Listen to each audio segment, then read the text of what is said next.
forced to be out on the field as the backup quarterback was more hurt than Ben was. Ben could barely throw the ball 5 yards down the field at all physically. That's how hurt he was. And in what was one of the biggest national stories of the playoffs, thus far by far,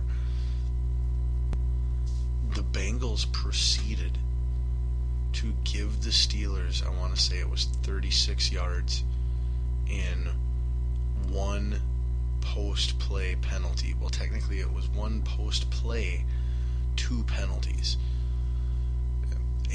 Wide receiver Antonio Brown went for a pass over the middle of the field. It was incomplete. Vontaze Burfict, linebacker, was coming across to make a play in coverage after a couple steps where he wasn't going full speed by any means. He didn't necessarily slow down a ton either. But I think that's because he didn't think he was going to actually hit him. It was all just about the right angles happening to intersect at the right time. And Vontaze Burfict ended up hitting Antonio Brown in his head with his shoulder. In the head. He hit him in the head with his own shoulder. It was ugly. I mean, Antonio Brown spun around and hit the ground and, was out with concussion. He is still in the NFL concussion protocol right now, by the way.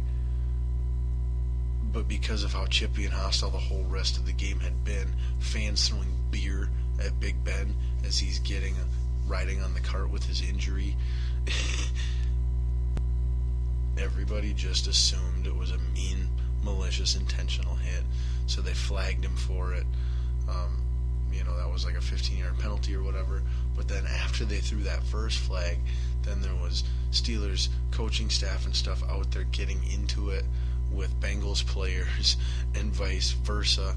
And the Bengals ended up getting a second penalty in that same post play on Pac-Man Jones versus what he did versus Joey Porter, former Steelers awesome stud linebacker, who's now on their coaching staff, who was out on the field apparently to check on the health of Antonio Brown or some other players, even though, because it doesn't make any sense. He's not a wide receiver coach and he's not on the medical staff, so why is he out there for Antonio Brown's concussion?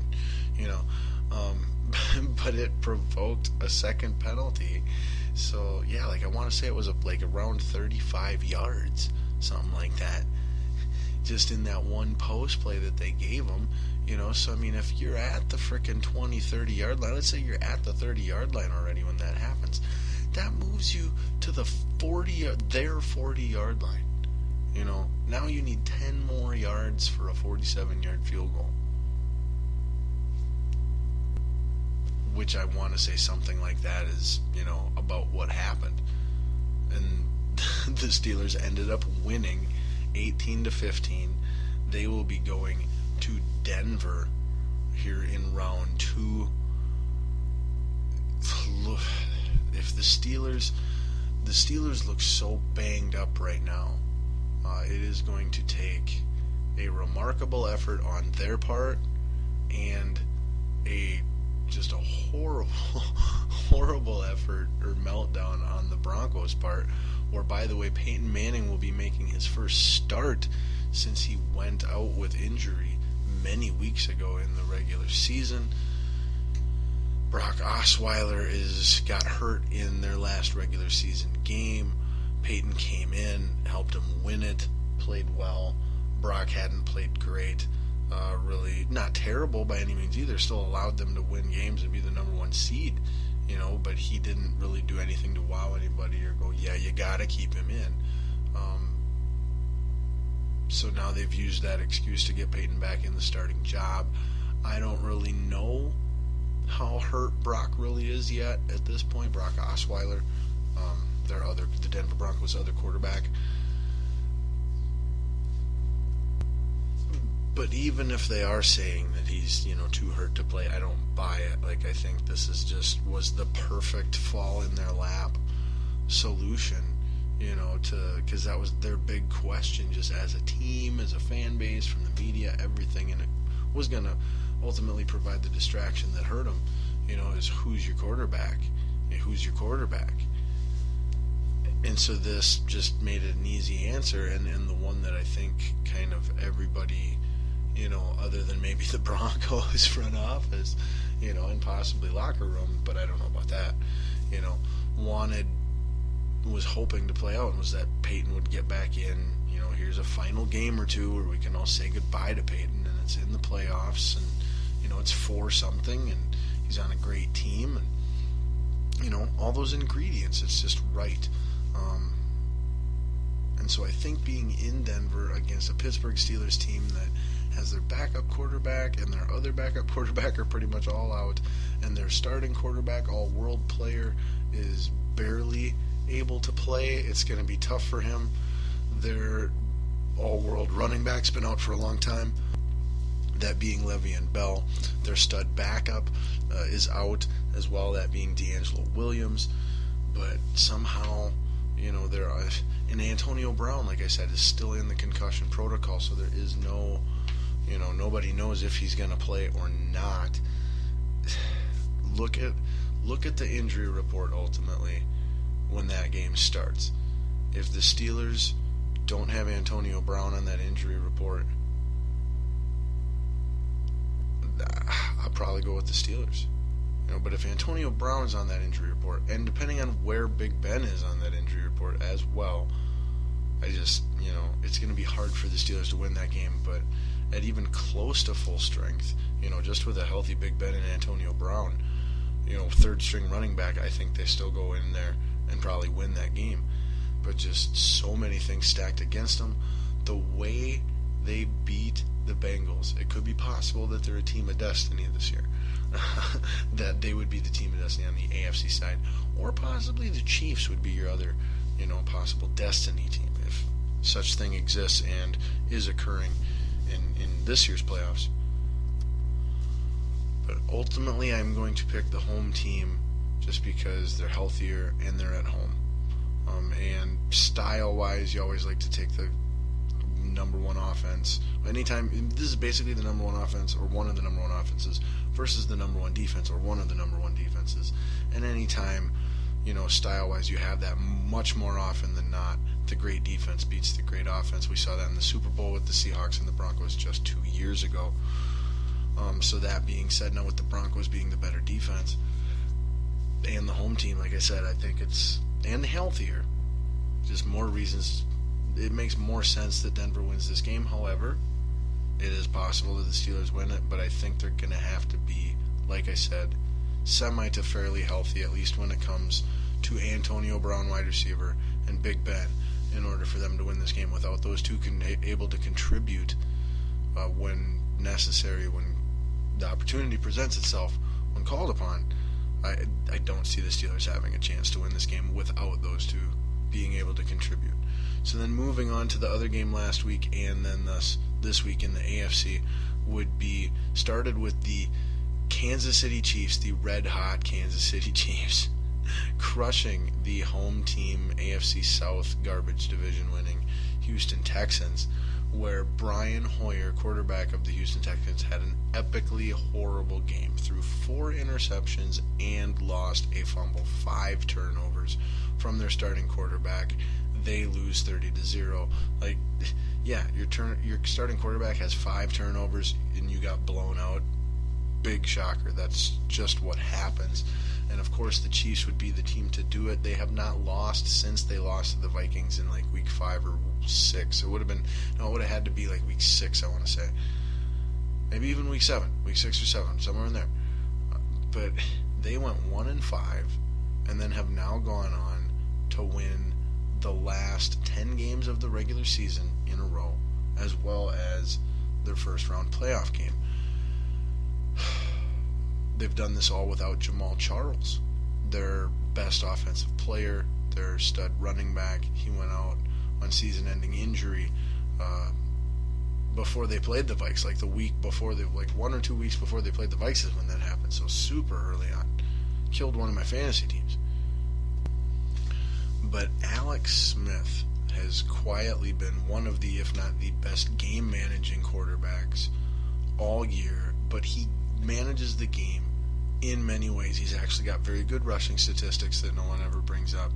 His passing statistics are as efficient and impressive and productive as you can ask for, just without being big numbers. You know, his interceptions are tiny, his sacks are tiny. His touchdowns are decent, but not mega huge. His yards are okay, but not mega huge. But his yards per attempt are extremely good. His completion percentage is exceptional. All these just efficiency ratings. Alex Smith has been through the roof all year. Super underrated player this year, one of the most. And as a result, Jeremy Maclin has established himself as a legitimate number one Pro Bowl caliber receiver for the Kansas City Chiefs, which they haven't had in super long. I want to say Maclin had around 10 touchdowns this year, give or take, and the Kansas City Chiefs didn't have one wide receiver score one touchdown the entire year last year, and this guy, 11 timed it, or however many he ended up with. I want to say it was 11. But so the Chiefs' offense and their offensive line has played extremely well. They've got a great tight end in Travis Kelce, who is, all around, can do it all. So they've got a good working offense. Granted, it's not going to win a lot of shootouts. That's not to say it can't score 30 points, but it's just not going to win a lot of shootouts. If it scores 30 points, it's because the defense is getting turnovers and things like that. Their defense is fantastic. They have maybe the best pass rush in the National Football League with Tamba Hali, Justin Houston, and whatever the heck the other guy's name is. Oh, I'm forgetting it. And then they also got Derek Johnson at linebacker and Eric Berry at safety, and just, oh my gosh, it's ridiculous. Is that who Marcus Peters, Defensive Rookie of the Year, in my opinion, bar none, plays for? I want to say that is who drafted him as well. So just their defense is ridiculous. Absolutely ridiculous, to go along with an extremely smart, methodical, productive, efficient offense. And they, like I said, other than Jamal Charles' injury, they've been fairly healthy for the most part. So they're clicking on all cylinders, 11 in a row, going to New England to take on the New England Patriots, obviously. Not the frickin', the Jacksonville Jaguars. What do you think I was going to say? Now, here's the things with the Patriots. First off, they haven't played their best the last month of the regular season because they have not been very healthy. They've been without a lot of offensive weapons. Julian Edelman, Danny Amendola, Brandon LaFell have all found themselves on the injury list. All their running backs, LeGarrette Blount, Dion Lewis, offensive linemen that are key pieces, you name it, they are injured or have been injured at some point in the season, or probably, most of them are right now and recently have been injured. Now, I want to say that you do have Amendola coming back for sure this week. The running back replacement's been good. I want to say you might have Edelman coming back. Again, this is another one where I really think in both of these AFC games, look at the injury report. And I'm going to go with, for an official prediction, I'm going with the healthier team again. I'm going to keep it consistent. I'm going with the Chiefs to make it 12 wins in a row and beat the banged up New England Patriots in Foxborough. Boom. However, I think if the Patriots are fielding Edelman, and he can go, and Amendola, and he can go, more of their pieces that they've been without, if the bye week did them good, and they're at least out there playing and able to contribute somewhat, then, it's really hard to pick against the Patriots at home in the playoffs. That's just a hard pick. So this game is very much a coin flip, could go either way. both of them are kind of, but this one more so in my opinion. But it does again. They're